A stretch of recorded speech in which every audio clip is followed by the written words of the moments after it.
LemonNation and Sneaky were able to bully Mash and Sheep a bit.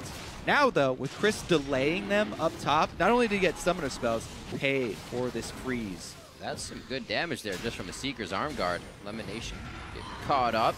Sheep going all in. Going very hard because Cris is coming in from the top. His Gnar is just wearing out, but they're able to take down Lemon. That's first blood now, 12.5 minutes in. They trade back onto Impaler, but the eyes of Cloud9 are still looking for a fight. mancloud gets popped up, now returns. Here comes the cavalry of Cloud9. Sneaky's able to help pick one up.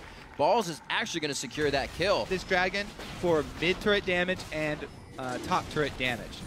Because they're outnumbered, their top laner can't join. They might be able to get away with it as well. Yep, good trade.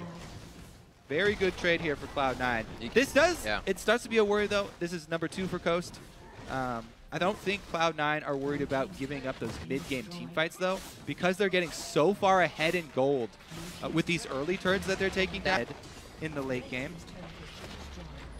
As we see them collapse on Coast. Looks like the teleport will come in as well. Oh boy, this could be messy. Good focus on the high. They could lose one as they start to go for Mash Me. This is going to be full chase. Glacial Fissure comes out. The binding from Sheep, but he can only do so much for Mash.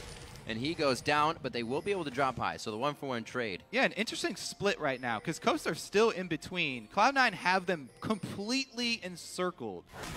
But it was a 1-for-1, and they lost High, who is one of the strongest members of Cloud9 right now. That's the thing, though. Coast doesn't care if they're encircled. They will fight one side of that. Right now, going in, the Soul Shackle on Meteos. He's going to go down as well. Cris is about to Mega Gnar. Cloud9 cannot take the rest of this fight. He's going to fly over the wall. Sneaky gets hit.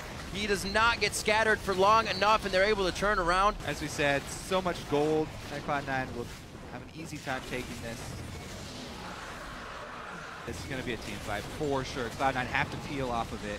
Oh, binding doesn't land, so they don't force it quite yet. Oh, but High forces it. He goes flying in onto Cris. That's still taking half damage. HP. Cris not Gnarring out just yet, so they can't really approach this fight. Impaler definitely does not want to jump in. He only throws a ward in for the cause, and Coast backs up, but they are grabbing Cloud9's attention, and pretty much all they want right now. Cris, remember, now starting the fight, half HP, and that's what he's going to have from Gnar form on. Impaler goes in, flashes out to collect the team, but nobody can start attacking. Balls takes down Impaler, and it does not look like Coast is going to be able to come up on this fight. mancloud, Zhonya's, the team's going to have to watch as they disengage, and Cloud9 finally finds a fight to gain some more ground in the game. Baron buff for Cloud9. It was kind of one of the last straws. Cloud9 was like, all right, if we force the Baron, they're going to be forced to fight us. We just need them to approach. Boom!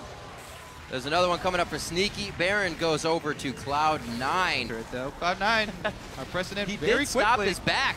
Cloud9 actually saw that as well, and they are going to go flying in. It's not going to be Mash Me appropriate or in range for this fight. They are just completely demolishing Coast inside their base. Cris now in the eyes of the team. He Gnars out as Mash approaches. Is it going to be enough? LemonNation gets the summoner heal from Sneaky to save his life. And Cloud9 keeps everybody as they almost ace Coast inside the base. They're looking for the Nexus turrets. Yep. They definitely are. It looks like Mash Me has joined the party now, but it's a little bit too late here. A little too late indeed. They were trying to get the outer lane pressure, but at what cost? On Nexus turret, at least they're able to get pushed off on this one now.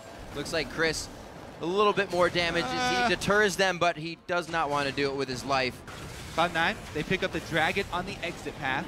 Now, you know, try and go with something new, but Cloud9 have just done the same old, and now they're pushing it on the base. Cleanup duty. Oh, it's going to be the 1v1 of the mid laners, but now everybody's in the fight together. mancloud actually gets out of that one nicely. Yeah. Nice disengage. Now, he actually Zhonya'd much better this time around. Yep. You saw the first Zhonya's in the initial dive. He actually did it right after High got the death mark on him. So as soon as the Zhonya stasis wore off, the death mark still popped, and he still got the damage.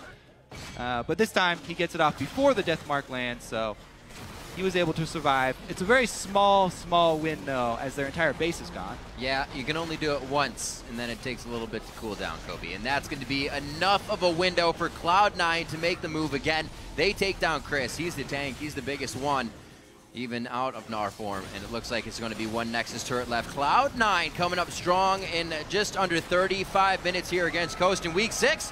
They are going to be able to take down the Nexus. Nicely done. Cloud9 takes down Coast. Yeah, very well done by Cloud9. Slow and steady. Not even that slow, actually, just steady. Steady march towards the Nexus.